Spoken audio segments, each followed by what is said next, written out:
Hey there. Before we get started, I just wanted to come on and ask you all a favor. In our research, we've discovered that the vast majority of you do not actually like and subscribe to our podcast. And so, if I could ask you to do so, I won't ask you for anything else. And I promise to make this podcast the best I can every day. Me and the team really strive to do that for you. And so, if you could do this for us, we would be eternally grateful. Thank you so much. Hi, I'm Mickelle Weber, founder and auteur of House of Peregrine. Expat, immigrant, pioneer, none of these were a fit, but Peregrine describes what we are all about perfectly. Those that craft their life story with intention. I've spent the last 6 years in awe of the life-changing connections and stories I have experienced while living abroad, and believe it is time for this adventure to be recognized, celebrated, and elevated to the life stage that it is. Through these interviews, I hope to connect those living internationally more deeply to both the place they are living and with themselves and those around them. We cover everything from international finances and meaning-making to global parenting and relationships to make your time abroad more intentional, edifying, and full of beauty. Find us at houseofperegrine.com, where you can find more ways to connect with the ethos of Peregrine. I hope you enjoy today's guest. Let's get started. A few weeks ago, I had the pleasure of joining Arielle Tucker and Savannah Chaffin on their podcast, Passport to Wealth, where they explore the financial and emotional journeys of U.S. expats living abroad. I shared my story of moving to the Netherlands, how Doug and I landed here with 3 kids under 5, highly skilled migrants, but with no housing. And we got to have the adventure of a lifetime that all was made possible by one stranger, who I have not met, by the way, letting us stay in their house for a few weeks. While I would not recommend just jumping into an international move the way we did, it is our story, and I'm happy I got to share it. Whether you're living or dreaming of living abroad, or just asking bigger questions about how to live a more meaningful life, I hope it resonates. So here is my conversation with Arielle. Hi, everyone. Thanks for tuning in to Passport to Wealth, the podcast that takes you on a journey through navigating your finances as a U.S. expat. I'm your host, Arielle Tucker, a certified financial planner and enrolled agent focusing on cross-border planning for U.S. expats. And I'm joined by my co-host, I'm Savannah Chaffin, a CFP candidate, enrolled agent, and self-declared expat tax nerd, here to guide you through the maze of life and finances across borders and share the inspiring stories of fellow U.S. expats who have navigated the process. Welcome back to Passport to Wealth. I'm Arielle Tucker, certified financial planner and co-founder of Passport to Wealth podcast, and I run and own and operate Connected Financial Planning. Today, I am thrilled to welcome a special guest, Mickelle Weber. Mickelle is an angel investor, storyteller, serial entrepreneur, and founder. She's the host of the House of Peregrine podcast, where she explores the power of storytelling and shares insights from creative leaders around the world. Mickelle's journey is one of reinvention and international adventure. Originally from the U.S., she's now based in the Netherlands, where she blends her expertise in AI, filmmaking, and communications. With a career spanning industries and continents, Mickelle has a unique perspective on what it means to be a global digital native. Mickelle, we're so happy to have you here to talk about the expat experience and embracing change, which can help lead to a fulfilling lifestyle. Would you please just, feel free to expand on our introduction, or we can jump right into just learning more about your journey to the Netherlands. Yeah, well, thank you so much, first of all, for having me. I love your podcast and I love what you're doing in the world, so I'm happy to come on and talk to your listeners. We can jump right in. My story is it's wild, but it's also pretty normal if you meet people that do this a lot. So what would you like to know? Where would you like me to start? Yeah, I would like to know, we know you're in the Netherlands now, and I'm really curious, can you tell us about your journey to the Netherlands? Yeah. So I've lived in Amsterdam, in the very heart of Amsterdam, for the last 8 years. And it started out because my partner and I, Doug, his name is Doug, we had kind of an informal pact that we would live abroad at some point in our journey. And he's actually also a serial entrepreneur. And so he had started a company at the same time we had our first child. And so we had the informal agreement was that we would live abroad, but then we started having children and he started building a company in Salt Lake City, where we're from. And the clock was ticking. And so we made a new agreement that I didn't want our kids to not know another language. And so we thought, we'll move by the time they go to school, which is 5 in the US, as you know. And so we really were country shopping for a few years. And I say that like not in a consumer way, but just like what would work for us. And so we put a lot of consideration into it, like from family, how far we'd be. We had lived and worked abroad a lot before we had children. And so we knew with our kids, we wanted them to have a language and all these things. So we had a lot of goals. But we just, Amsterdam came up. We had never been here before. I would never recommend this. We had never been here before, but we thought, you know what? Let's just go. My partner, he took his company remote overnight of 200 employees. We moved in 3 months, landed here with 3 kids under 5 on my son's 5th birthday. No place to live, no jobs. I mean, my partner was opening the European headquarters of his company here, so that really helped. But we did it really. I wouldn't recommend it, but it's how we got here. Oh my gosh, I can't even imagine. You guys are so brave, and I'm curious because you said that you had lived and worked in other countries. Were those other countries in Europe, or were you in a completely different region before you ended up settling in the Netherlands and in Europe more generally?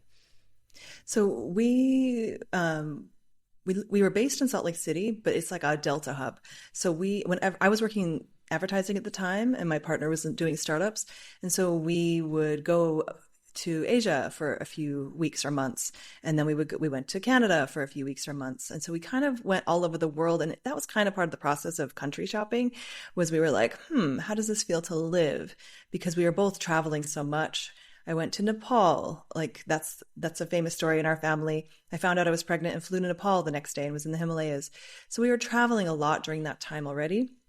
And so, yeah, we were already kind of digital natives working remotely.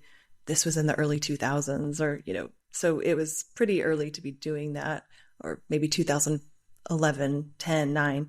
But yeah, does that answer your question? Yeah, it kind of does. But I do. Savannah and I did a podcast earlier this season where we were talking about like tips to move abroad. And one of them was like go and live or take an extended vacation in that place before you just like show up. But I actually did the same thing that you did, Mickelle, when we moved to Switzerland.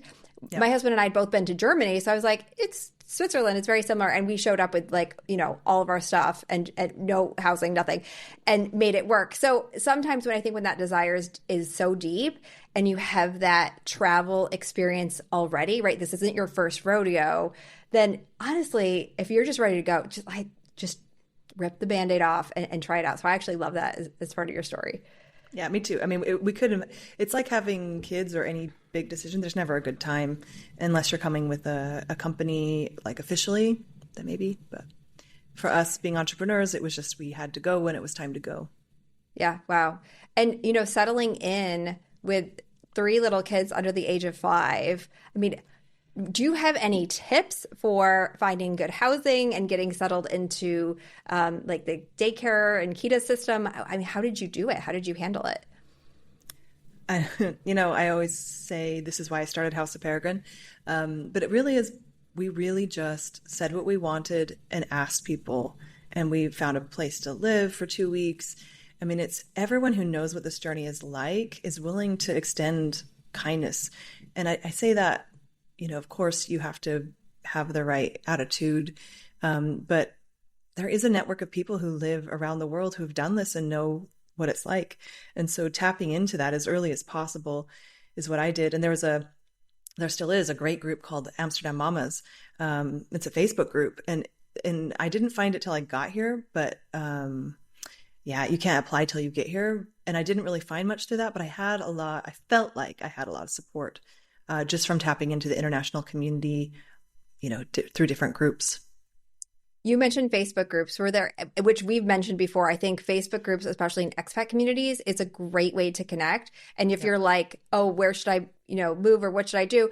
Try thinking about the cities and then being like Americans in or expats in, and like you will find a group. Also, like those moms groups I find in expat communities are so good, and I love that it's always a mix of like locals who have sometimes a lot of international experience who've moved back and are looking still for that community. Are there any other groups that you found or that you connected with that you would recommend to people to try to look for?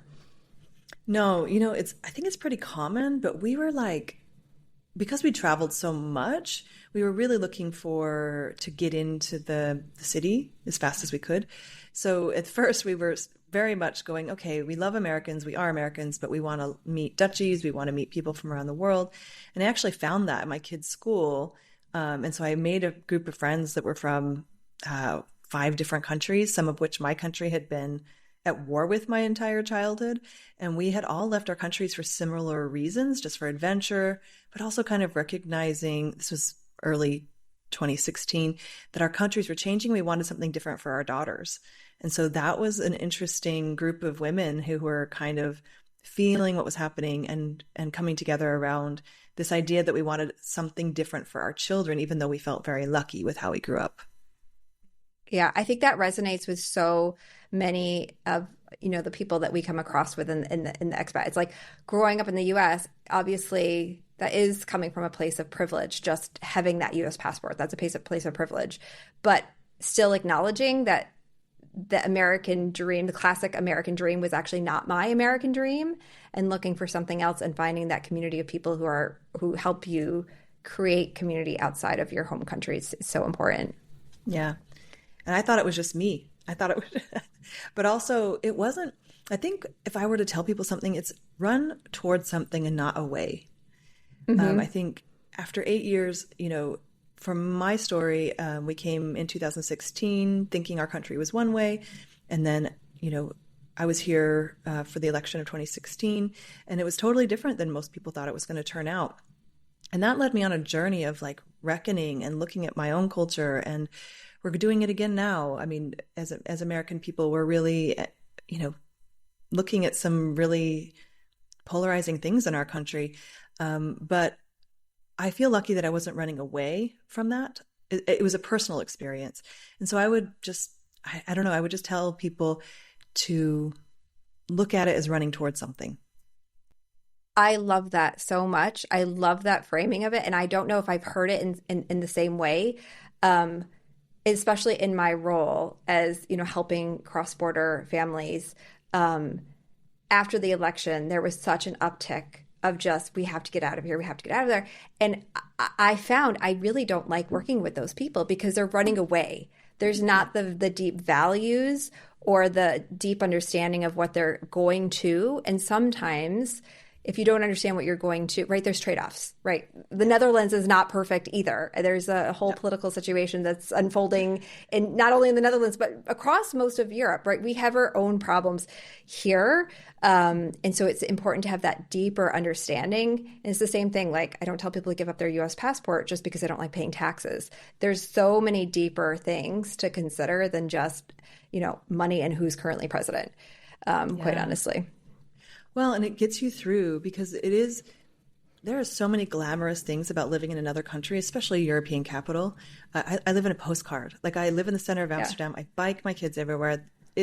My life is literally a postcard, if you look at it. But what gets you through the harder things, which is like mountains of admin, some missing family during the pandemic. My dad was in the hospital. I couldn't go see him. There's lots of other hard things. And whatever you're going towards will get you through whatever hard things there are. And that conviction that you are in the right place at the right time is really something that gives a lot of peace, I think. Mm-hmm. Yeah. Okay. Just kind of expanding a little bit. I know it sounds like your family is still all back in the U.S. Do you have any, and Doug's family is all in the U.S. as well? Yep. Okay. Do you have any tips there on how you guys have stayed connected with the family? Have you had any, strained relationships because, family wants you to move back? I mean, how have you guys navigated that as a family?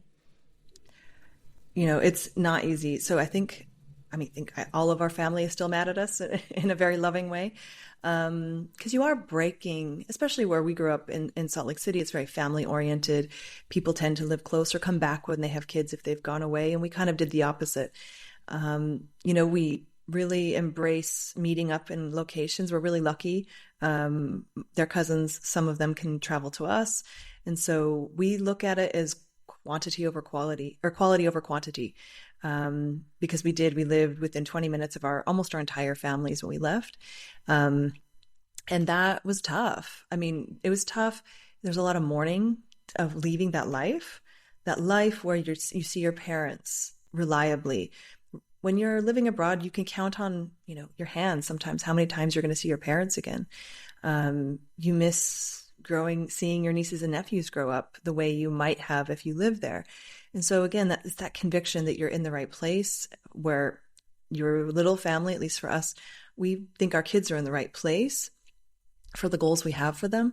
Not because it's not America, it's just if they were not American, it would be probably a different country we were in, maybe even America. But the goals we have for them, which is global citizenship, language acquisition, living in an urban place, being able to be more independent, this place fits our family values. That's really what gets us through. But I would be lying if I said it's not really tough to see my nieces and nephews once a year and they've doubled in size. That is, it's just part of it. It's one of those trade-offs that you really can't get around.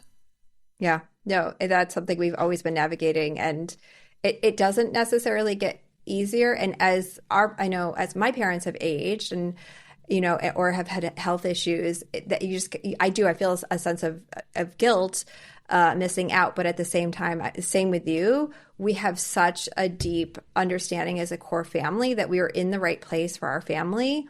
And we're living our ideal life, and we're, able to travel and go back, and they're able to, travel to see us. And we're so thankful for that. And same, the quality of the time that we spend with them. It's so different when you live 20 minutes away and it's just quick regular pop-ins, where we'll spend 2 weeks with my parents and go on a really nice vacation and just have a completely different type of experience and relationship together.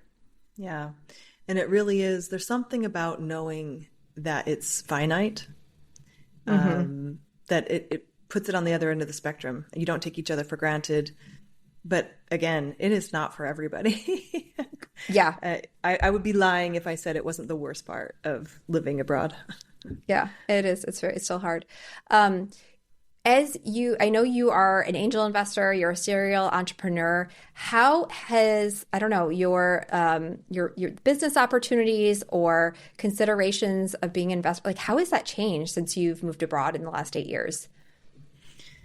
Yeah, well, my story is interesting because I had what I love, they're calling a power pause with my kids.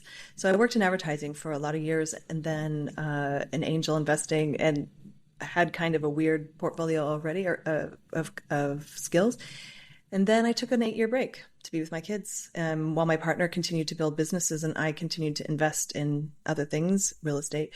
And so all of those things, all those skills come in handy, but culture runs through everything. So investment is it's no different. So the startup scene in Europe is much different than the US. It's run by different things. The values are different. And so it's different because I had to learn that like a language, and I still am learning it. And I hope I always am learning it, because I think what happens is I bring a unique blend of American experience in American startup culture, and then an appreciation for what a European perspective can look like. But that means I'm always learning, and I'm always translating, and I'm always building bridges and asking lots of questions. And when I moved abroad, at least, my network kind of disappeared in a way. So I had to rebuild a network here, and I'm still doing it. But I think for me, that's the biggest thing, is your network changes, especially if you're not coming back, if you're not saying, oh, I'm gone for a year. We're like, hey, we're gone until it's not fun anymore for our family. And now it's been 8 years. And so I think if you do life the way we do, you're always having to reinvent yourself or storytell. Really is storytelling, because it is while it looks like very random, there are values guiding the way we live our life and the way we invest and the way we do everything for our family. It's as an integrated whole human being. So we don't just move for a career or for family or for things. It's an integrated decision with 5 people that we're looking after in our family. Yeah. So, but it's regulatory. I mean, in every way, both cultures are different, as you know. I don't have to tell you. Yeah, and it's so funny because I mean, I know you're in the Netherlands, and I haven't lived in the Netherlands, but I'm aware of some of those cultural differences between the Dutch and the Germans and the Swiss. And I mean, it's really like we're all in, this one small little continent, but you just drive an hour or two and it's like culturally completely different. And I bet that's just within being in Amsterdam versus being outside of Amsterdam. That is like can be culturally really different as well. So when people call me, they're like, I want to move to Europe. It's like big place, big place, very, very different environments. And I would imagine like the Amsterdam startup culture is different than the Zurich one, which is different than the Berlin one. And so, yeah, I agree. It's endless opportunities to learn and grow. And I think if you come as an expat with what you have, this kind of eagerness and willingness to just pour into your adapted country and to continue to learn, that's, I think, really, you'll be successful. You'll be able to build something with that. Yeah. And usually people who have the best time, what I've come to conclude is knowing that you'll never, ever fit in somewhere again. So you might as well be yourself. And so that's, I mean, House of Peregrine is about that. That it's very soulful for me. Peregrine means outsider. They live on every continent of the world, but the word means outsider. And even when you move back home, when you repatriate, if you do, you still have this experience where home was never the same again. And that's the same with being any kind of career or being a mom abroad. You end up having more in common with people from around the world that have the same experience and maybe the people you grew up with. Yep. That's been my own lived experience as well. So thank you so much for sharing that. I know we're just about out of time. I was going to say share a tip, but I think honestly we'll leave on that because I think that's such a great point to just accept I'm never really going to fit in anywhere again. And I'm okay with that. And you can be and live your authentic self. I think that's such a great tip. We will be sure to link your podcast in our show notes as well to make sure people can find your podcast. Really, thank you so much again, Mickelle. It's been such a pleasure to have you on our show. Thanks for having me. Thank you for tuning in. Stay tuned for our upcoming episodes packed with insights and stories to empower your global financial journey. This is Passport to Wealth, where your financial future knows no borders. Okay, that's it for today. I hope you've enjoyed our show. For the latest insights on living internationally, join us at houseofperegrine.com to find out how you can connect with our community. Let's craft our life story with intention together.